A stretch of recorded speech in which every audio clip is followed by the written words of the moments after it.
Forsiko na yan eh. Forsiko na yan. Nagtiwala kasi sila dun sa isang traidor na nakikisaw-saw lang naman yun para sa revenue. Di ba? Nag-advise pa nga ako kay Biancy na nung umalis siya, di ba? Nag-advise pa ako sa kanya na mag-solo ka na lang. Kung gusto mong maghiwalay, huwag ka nang mag-usama ng kung sino-sino, mag-welcome ng kung sino-sino. Di ba?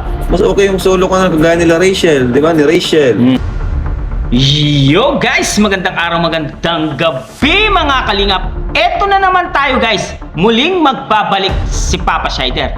Sino ang binabanggit ni Kalingap Rab dito? At may matinding real talk po itong si Kalingap Rab na sinasabi dito na nagtiwala daw sila sa traidor.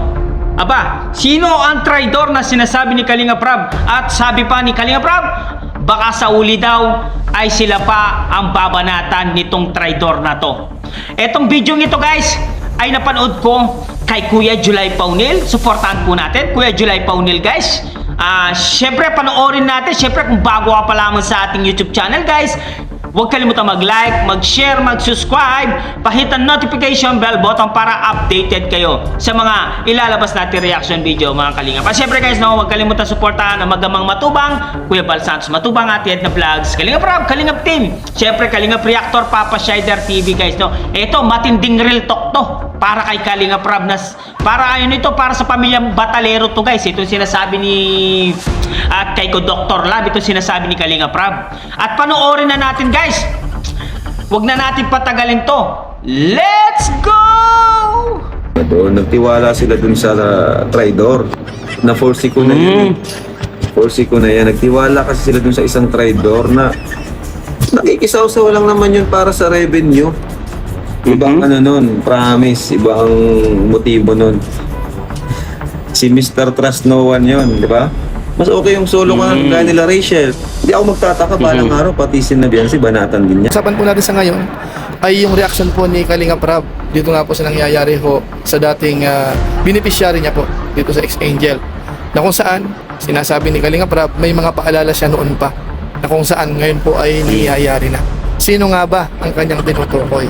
At alam niyo po ba na dahil sa mga pangyayari na yan sa social media ho ay ang tindi, ang dami hong paninirang nangyayari, pati po yung mga pang-personal na bagay hinahalongkat. Mga kabayan po natin ngayon ang tanong, gaano katotoo po yun sa inyong lahat? Ngayon tuloy na po tayo, pag-usapan na po natin itong patungkol nga po sa nangyayari dito po sa Team Kalingap, at saka po yung umalis sa Team Kalingap na kung saan nga po nagkakagulo na po sila sa ngayon.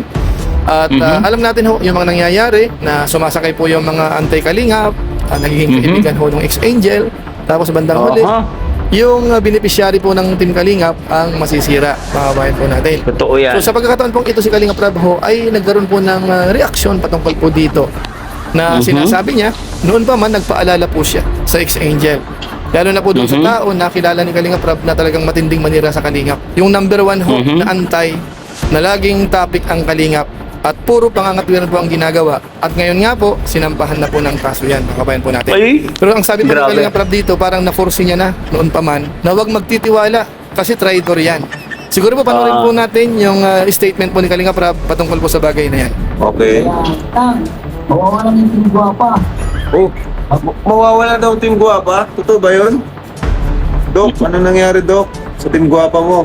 Wala na. Ilang panahon na lang hinihintay natin. Yun ang problema doon. Nagtiwala sila dun sa traidor. Yun ang mahirap talaga. Nako, sabi ko na Forsiko na yan eh. Forsiko na yan. Nagtiwala kasi sila dun sa isang traidor na nakikisaw-saw lang naman yun para sa revenue. Di ba? Nag-advise pa nga ako kay Biancy na nung umalis siya, di ba? Nag-advise pa ako sa kanya na mag-solo ka na lang. Kung gusto mong maghiwalay, huwag ka nang mag-usama ng kung sino-sino, mag-welcome ng kung sino-sino. Di ba? Mas okay yung solo ka na kagaya nila Rachel, di ba? Ni Rachel. Yung mga nag-solo, mas okay pa sana yun. Sana di siya na babash ngayon, di siya na ano. Kasi nababash siya dahil sa mga pinagsasabi ng mga nasa paligid niya eh. Tama, yun ang nangyari. Tama yan. Diba? Nag-ano kasi kayo, nagtiwala doon. Ibang ano nun, promise, ibang motibo nun. Tama. Si Mr. Trust No One yun, di ba? Kayo nagtiwala sa kanya, pero siya, trust no one. Wala silang tiwala sa inyo. Wala yung tiwala sa inyo, guys. Di ba? Mayroon yung ibang target. Alam niyo na kung ano yun. Ano pa yung target? So ayan po mga kababayan po natin, mga Kalingap, ang liwaliwanag po nung binanggit ni Kalingap Rab. Ano po? Nag-advise na po siya noon, di ba? Sinabi ni Kalingap Rab, mag-solo na lang. Kung talagang gusto niyang mag-vlog o kaya aalis, mag-solo na lang. Huwag makipag-partner kung kani-kanino kasi nga po mapapahamak. Na kung saan po sa ngayon, yun na po ang nangyayari. Lalo't yung kanyang pagkatiwalaan ay yung nagsasabi mismo ng trust no one. Lalo't yung kanyang pagkatiwalaan ay yung nagsasabi mismo ng trust no one. Kaya kapag gagawin ang moto, dapat pa hubang pagtiwalaan. Ano po? Yan naman po yung opinion po ni Kalingap Rab. Na kahit pa paano naman, hindi maiwasan na mapag-usapan po yung dating beneficiary niya po, mga kabayan po natin. At meron pa po siyang idinagdag na sabi ni Kalingap Rab, baka bandang huli, banatan din sila. Ito pong pamilya ng X-Angel, mga kabayan po natin, kagaya ng pagbanat din po sa Team Kalingap, na kung saan ay alam naman ni Kalingap Rab na natulungan niya po yung tao. Ano po? Ito pakinggan natin. Di ako magtataka, balang araw, pati si Nabiansi, banatan din yan. Ay, totoo Kagaya yan. ng ginawa sa akin. Diba? Ako na nga mismo. No? Hindi na lang tayo nagtataka, baka pati yung pamilya Batalero, balang araw, banatan niya, araw-arawin niya rin. Hindi malayo. The sad reality. Di ba, hindi naman na niya magagawa yun sa Team Kalinga kasi meron tayong ginagawa dyan. May action na tayo dyan. So ayun mga kabayan po natin, ang liwaliwanag po ng mga may sinasabi action ni na. Kalingap Rab. Real talk niya po yan. Na sa tingin ko po, totoo po yan mga kabayan po natin at yan po ay nangyayari at malamang mangyayari pa ho kung hindi ho mag-iingat itong mga dating tinulungan po ni Kalingap Rab. Lalo sa ngayon ho, yung grupo po nila, Team Guapa, alam po natin, nagkakaroon ng problema. Nagkakawatak-watak sila po. Ano mga kabayan natin, yung ibang sponsor ay kumakampi kay V at yung iba naman ho ay sumama kay Mang Iking. So yan naman po ay karapatan nila yon. Kung saan sila masaya, bahala po sila, mga kabayan po natin. Basta ang sa atin po dito, yung pahayag ni Kalingap Rab, ang hina-highlight natin. Kasi mahirap sa social media, mga kabayan po natin. Parang nasa politika rin po yan. Diba po? Kapag ganito po nagkakagulo, nagkakaiwahiwalay, ang susunod po niyan, yung paninira na po personal. Pati po yung mga lihim, sikreto, hinahalongkat po. Kagaya halimbawa, itong mga nakarang araw, may mga sinishare po sa Facebook. Nagkalat po yan sa ngayon. Pinagdududahan ho, yung patungkol naman sa totoong tatay ng isa sa mga angels, mga kabayan po natin. Ito yung ilan po nun, basahin natin.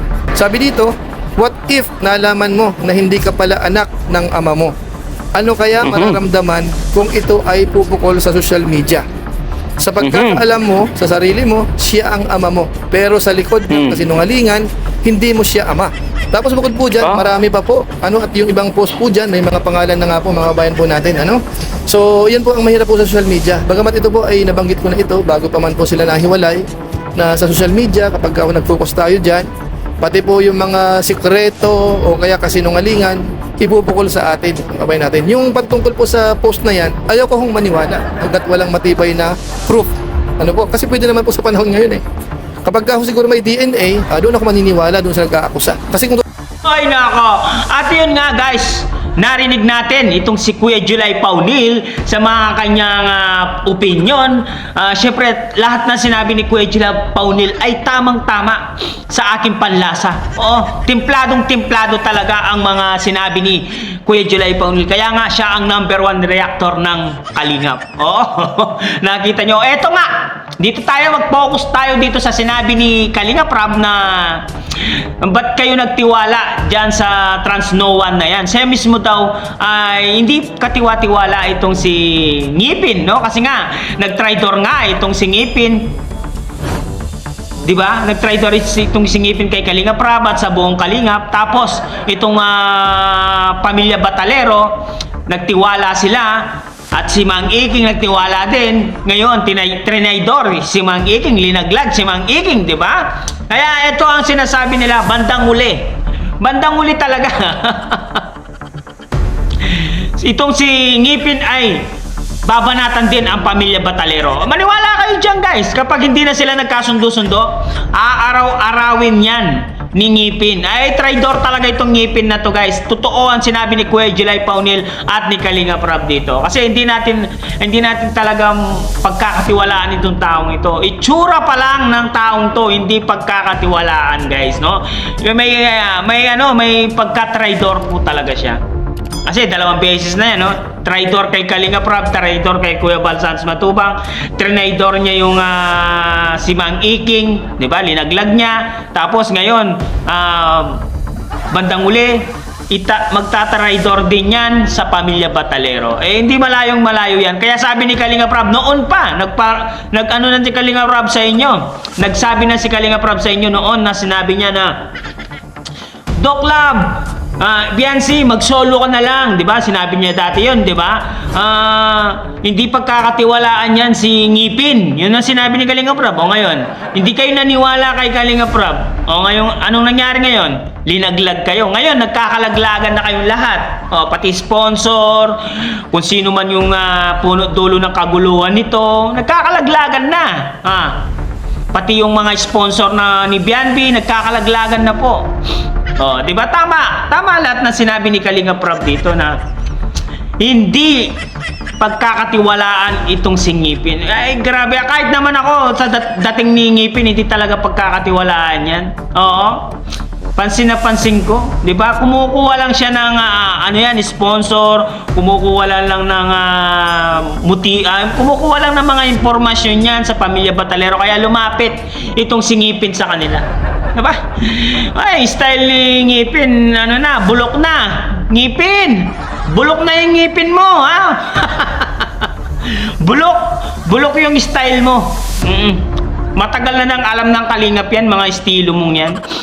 Na magpapalapit-lapit kay Bianby, kukuha ng atensyon ni Bianby, tapos pag naging close sila, pupunta sila sa bahay nila, tapos yun ang nangyari, kumuha ng impormasyon, no? About kay Mang Iking, tapos linaglag niya si Mang Iking, sinisiraan niya sa social media. Kaya itong si Mang Iking, masama ang loob sa pamilya Batalero. Kasi nga, siyempre naman, pinaglaban niya yung pamilya Batalero, tapos bigla na lang siyang ilalaglag, di ba? Kaya, sabi nga, no trans, ang pangalan niya na, trans one, ay napakalimutan. Ano kasi sinasabi ni Kapisot yung, trans one, no one trans, basta. Yun na yun. Hindi ko mabigkas yung sinasabi ni Pisot. Putang ilang Pisot na ito. Kakabalimbing kasi ni Pisot eh. Balimbing kasi to.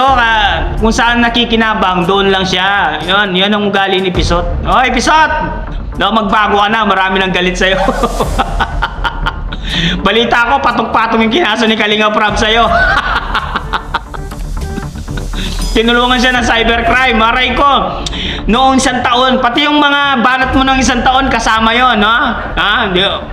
Yung banat mo ng 1 taon, sinama sa sa kaso mo. Pati ngayon, kasama pa rin yan. Kaya, wala nang tutulong na sa'yo, sponsor. Mawawala na yung mga yan. Oo, totoo yan, mawawala na yan. Kasi nga, tagilid ka na, 50-50 ka na. Eto na ang sinasabi. Hindi naman mag-i-stay yung mga sponsor na yan sa'yo. Kapag pag natalo ka sa kaso, aray ko. Believe it pa more. Yan guys, ano masasabi nyo guys sa reaction video ni Kuya July Paunil sa sinabi ni Kalinga Prab? Yan, mag-comment kayo guys, comment down below at babasahin natin lahat yan. Siyempre guys, hanggang dito na lang muna ang ating reaction video for today's mga kalingap. Siyempre, kung bago ka pa lamang sa ating YouTube channel, huwag kalimutan mag-like, mag-share, and mag-subscribe. Pahit ang notification bell button para updated kayo sa mga ilalabas natin reaction video mga kalingap. At siyempre guys, huwag kalimutan suportahan Kuya Bal Santos Matubang, Ate Edna Vlogs, Kalinga Prab, Kalingap Team, siyempre Kalingap Reactor, Papa Shader TV. Eto, talagang nagkakainitan na po ang Team Guapa at ang Team Kapisot. Hanggang dito lang, maraming salamat. I love you all, mama, chup chup. Babush!